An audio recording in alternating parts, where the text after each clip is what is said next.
Why do so much? Hamjams, let's start with you. Yeah. Yeah, that's like super loaded. In the beginning, for me, I was like, I just like Tekken. And I played, like, I went to a local and I got my back blown out real bad, exposed. Everybody was talking shit. And I was like, this is really fun. But then I was like starting to watch like what little VODs were available.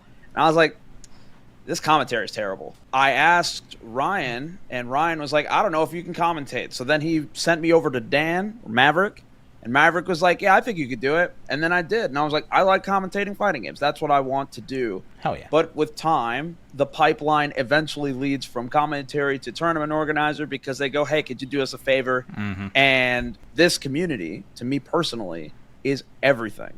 It's how I met this guy. It's how I met my girlfriend. It's how I met everybody that I know now, how I have my friends. So it's like I want to provide that service to the community because I love it so much. It's given me so much. And if nothing else, the least I can do is provide something that they like and that I would want to be at. Because if you don't want to be there, they don't either. Seph, how about you? Like, why take the time to even like edit the video for them? I think it's like part of it is the shared philosophy of everybody in Low Kick is like we just want to see communities like grow and see communities get popped up and see communities get represented, right? So like one of the whole mantras of even FGC meetups, but like any event that we would run is like have everybody in the house, whether you play that game or not, like you have a reason to be there.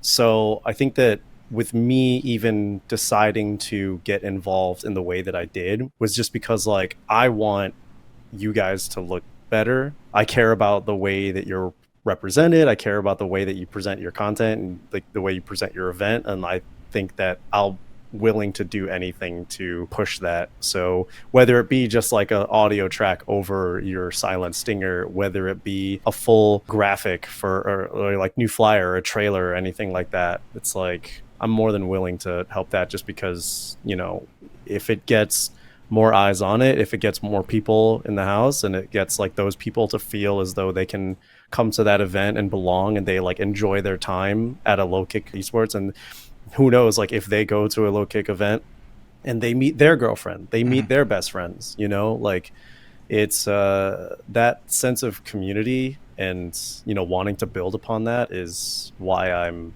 still here and why I care so much about being a part of Low Kick. Hell yeah. How have you guys kept this going for so long? Is it just like the interest and the amount of people that keep coming? Because we talked a little bit about how like after a game release, like, the numbers dip. It's inevitable, right? Like some people lose interest, some people gain interest. So how did you guys keep this momentum going for as long as it has been? Has it just been like that community aspect to it where you're constantly like taking in input and trying your best to appease the complaints? The last pre-pandemic FGC meetups, when we got the news, it's like, this is it, man. They're shutting us down. Like this cannot continue. And it was the last one. And the games that were being run was a Chinese version of Grand Blue Fantasy Versus. Because, you remember that. We all remember having to do that. Yeah. So it was literally just Grand Blue players grinding the Chinese, like the Chinese release of that game. And I walked into that room full of people that I've known for years. And I like cried when I got home for a while. It was sad to be away from my friends. That is my social outlet. And to see them just not being able to see them, this will continue my momentum indefinitely. These people are my family. They are my friends. They're my girlfriend. I live with her right now. She was an attendee. All of these things. So it's like, I need it. It's not just about them. It's about me. I need it. It's like he said, it's the community part. I think that is the biggest component in how it was able to retain success. It goes beyond the competition. We cater to the competitors first and foremost because like that's the crux of the event, but the other stuff, the community stuff is just as important, right? So whether it be room for casuals, or community tournaments, like for games that we can't, like I don't have the manpower to be able to run myself. Shout outs to Snowy and the Dragon Ball crew, man. Like when I stopped running Dragon Ball there, because like I couldn't spare the consoles, I couldn't spare the TOs and stuff. And then he was like, yo, let me run Dragon Ball. Dom didn't want to. Like at all. Yeah. But when he asked, I was just like, go for it, man. I'll give you like money off of the bar. Like I can get you guys money off the bar. Thanks to Dave to getting that set up with the owners, but like that was the community tournament incentive, was like if you can just like get your communities out there and like you run your own bracket or you bring your own consoles, like I'll give you the space, I'll make sure you have the setups for it or like the stations for it, and then you just do your own thing and then they just do it. So it's like a lot of it can be attributed to offloading it, right? Like letting communities just thrive on their own in that space, giving them the freedom to do so. And like no resistance or hesitation, because then they appreciate that. They bring their people out. Everybody has a place and a space in FGC meetups. So I think that was what allowed us to ride the Street Fighter 6 momentum, the Strive momentum, Tekken 8 momentum, whatever it was. People came out to compete and they stayed because they made friends. They had other reasons to stay. It was their social outlet. It was good practice. You know, people, whatever people like find reasons for with FGC meetups. Oh, sometimes they want to make it on the top 8 graphic. They want to make it in the highlight reel, like, or they want to make it, you know, just in pictures. They want to make their own content. Sometimes people want to come out and stream. Sometimes people want to come out and do interviews. They want the zucchini, dude. Okay, you're gonna have to explain what that is now. For one of our Street Fighter 6 launch events, I think it was the second one, my partner for FGC meetups, Gunpaw, he grows vegetables in his garden and he lives like right down the street from the venue. So one day he tells me, like, I have so much zucchini just to get rid of. What if we used it as prizing for Street Fighter 6? Or what if we used it as prizing for all the brackets that we ran that day? And I was like, it is so dumb, but it's so funny. And that's all you need to tell me that it's hilarious. And I'll do it easily. So all I did to promote it, I was like, we do the regular, like, you know, I'll post a flyer, blah, blah, blah.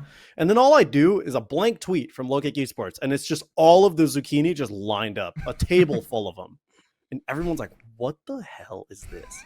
They get there, they just see all the zucchinis lined up and they're all like wicked confused. So like once a bracket ended, I think it was like the first bracket that ended was like Melty Blood. That was when I like got up and I explained it to everybody. I was like, oh yeah, so this is your prize. And I gave them the zucchini. And then it's like everyone, I took pictures with them. Like, all right, let me see you with your zucchinis. She was so funny, dude. Well, I can only imagine you probably got like a lot of hilarious faces once you handed them a zucchini, right? We got a lot of great clips. Shout outs, dude. Beepaw, Marvin, when he won Strive, like he was just like, we handed it to him on stream and he's just like waving him around and stuff like that. So then we just clipped it, sent it out. Like, this is what it is, dude. The FGC meetups is just like, I don't want to say like, oh yeah, it's just for content, right? Because it's not just for content. Like people doing fun stuff in there, like, and making sure you capture those moments and send it out there for like everyone to see. Like that's what people love about their local, is like they can go there for the fun stuff. It's not like only for competition. It's like they want to see the weird stuff too. They want to see the fun stuff. Yeah, but get better though. I always say here, we live in a vibes-based economy, and it looks like you guys have the best of vibes. That's the focus, honestly. Yeah, like you said, like it can be intimidating for somebody to approach and just want to do stuff, and then I have to like not necessarily vet it, but I have to like believe in them and like trust them, right? That they match the vibe. And thankfully, most people do, right? Because I'm not a hard sell when it comes to wanting to like build something at FGC meetups. Like if I think it's a fun idea or a good one or a funny one, which is the number one thing, I'll just be like, I say yes. And then I'll send it over to Ham or like Dave, our CEO, and I'll be like, what do you think? And then if they say go for it, then I just go for it. I would say I'm an action man in that regard, because I only really just need their approval. And most of the time they'll give the approval, which shout outs to them for letting me take those kinds of risks at FGC meetups. I don't say no unless it's completely unhinged in just the wrong ways. I think Seph has only I haven't had a proposed question a like couple of that in a while, ideas though. where like he said something where I was like, "That's so out of pocket that I'm angry that you asked me this ever."